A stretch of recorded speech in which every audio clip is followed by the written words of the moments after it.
Kurt Russell, Matthew Fox, Patrick J. Adams and Elle Chapman join us. Now, it was so funny watching you watch that because you were all watching. Most of the time, people don't pay any attention to my brain goes, where's Michelle here? Yeah. But it's so beautiful as well. I mean, you just can't take your eyes off it. Yeah, it's really, I mean, he's a great writer. And he's written a very different show. The cast on this show is really first rate. So Taylor Sheridan's the writer, the creator of this show. Also, of course, some of you will know, created Yellowstone. And both these epics are set in Montana. And there's something immediately so captivating about that landscape as well that I kind of... But they're not... It's not a sequel, it's not a spin-off of Yellowstone, is it? No, it's a standalone. It's a new thing. How'd you guys like that area in Montana? Oh, my God. So beautiful. It's cool, isn't it? It does so much of the work for you when you get to just show up and that's where you're shooting. Yeah. The very first one, it was dedicated to Robert Redford. And I remember reading a quote from him once where he said, "There's nothing in life that can't be sorted out by sitting under a tree for a bit."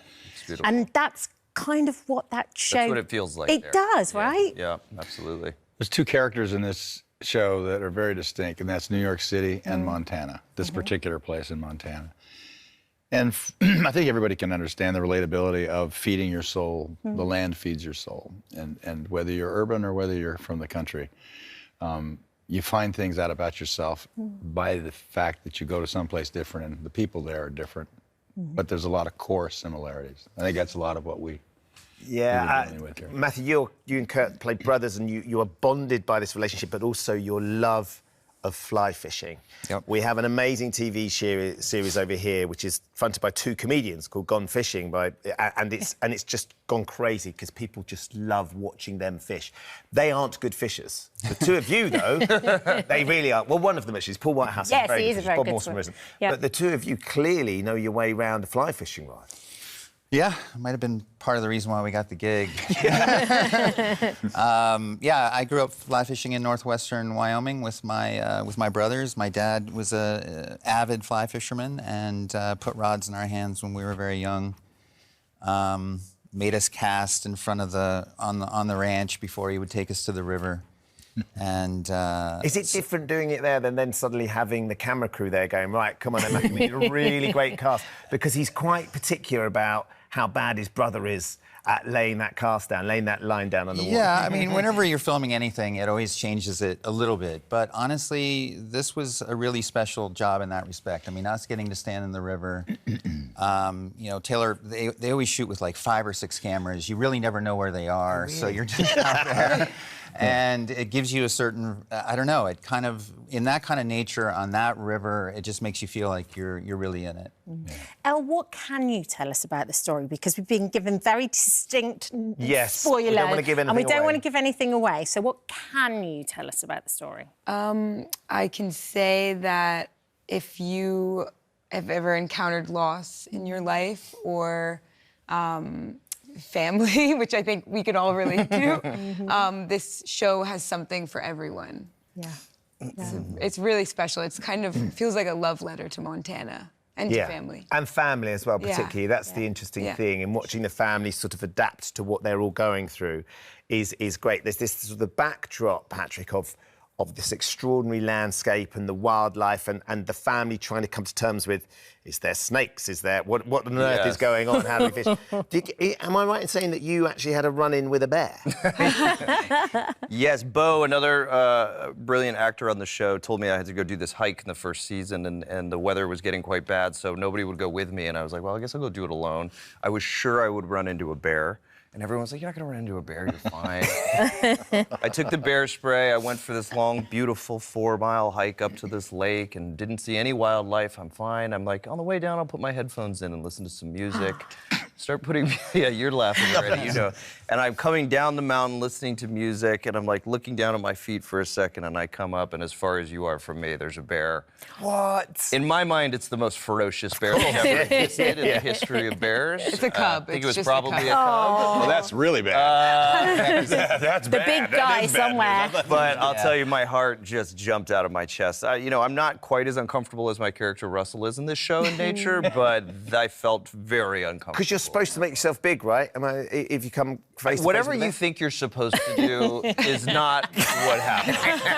You learn a lot about yourself. Yeah, I learned a lot about yourself in that moment. Whatever I thought I should do, I just froze. I tried to not scream, and then I had the bear spray, and I sprayed it, which was probably I unnecessary. have to ask the question, what was the outcome? What did you ever see? The bear looked at me and was just like... No, but you didn't see Mama Bear.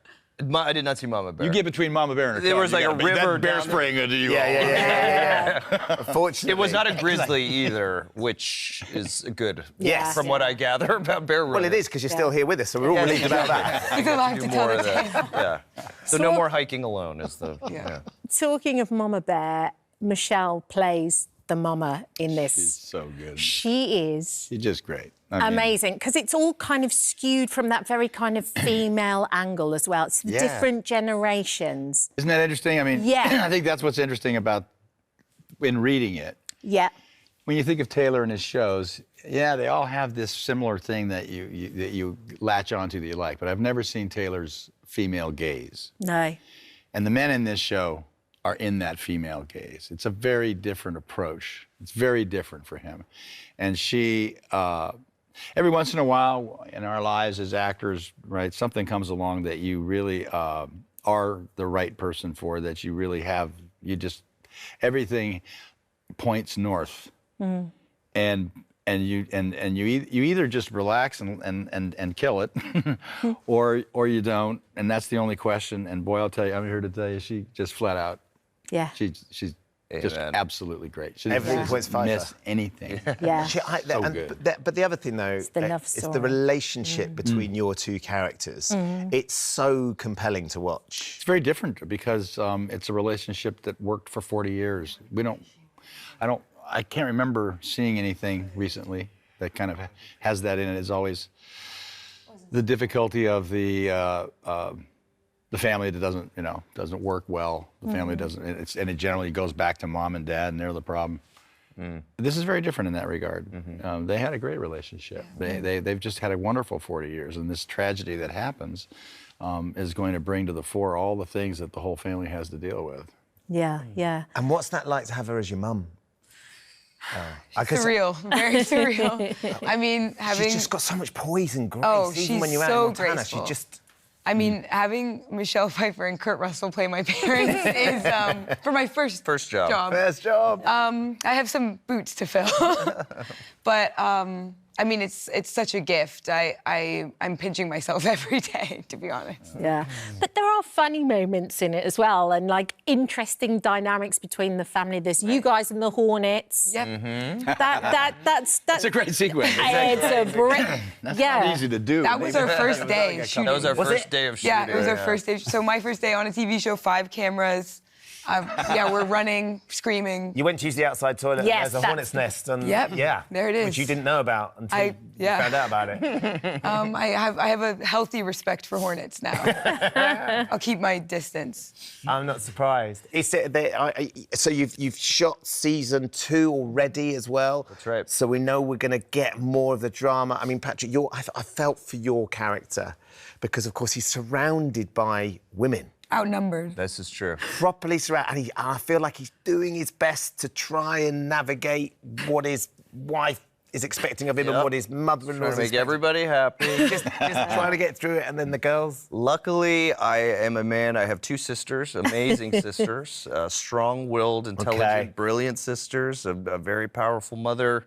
I have 3 daughters now. I had a little girl, my 3rd little girl a month ago. Congratulations. An amazing wife. I got a lot of women in my life. Okay. So I have So the been role you were born practicing. for, I've been rehearsing for a long time. You're surrounded. To play Russell, yeah. But no, you're right. There's a specific dynamic, I think, when you're somebody who's got a lot of powerful women who are going through a lot specifically in this show, and you're trying to figure out how to show up for all of them. And sometimes you succeed at that, and a lot of times you might drop the ball, as Russell does. And Kurt, your daughter's up for an Oscar. Yeah, how about that? Was it really? It must have been so exciting. I saw some of the moments where she found out. Yeah, I mean, this is the second time she's been nominated, and she's very deserving of it. I just love what she did in it. But it's been fun as a dad to watch your children grow, and in her case, It's just she's like an actress in full now. She just got such control of all of her tools, and she can do whatever she wants. She's an extremely talented person, and this role provided an opportunity for her to, invade a character and become sort of invisible. Yeah. And I'm just excited for her. She's having a great time of her life right now. She deserves it. Yeah. Her mum's going with her to the. Goldie's going to be her date. I thought we were going to be doing this stuff here, and we didn't know. I wouldn't know if I was going to get back in time. Right. But I am going to get back in time, so I'll be watching on TV, and I'll have a suit next to me. So if I got to go out, Last minute call. Come on, Dad, you can come to Vanity Fair. Yeah. We'll get you in. Not my thing. Yeah. He drove me fishing. I want to fly fishing on the Madison. Moral support. Guys, thank you so much for joining us and coming in and talking as much as we can. We couldn't give too much away, but we can't tell you how much. Well, next time we'll get into airplanes. Yes, exactly. Yes. Shh. No more. Matthew's character is fundamental to it all. Thank you for joining us. Thank you very much. The Madison is streaming on Paramount Plus from the 14th of March.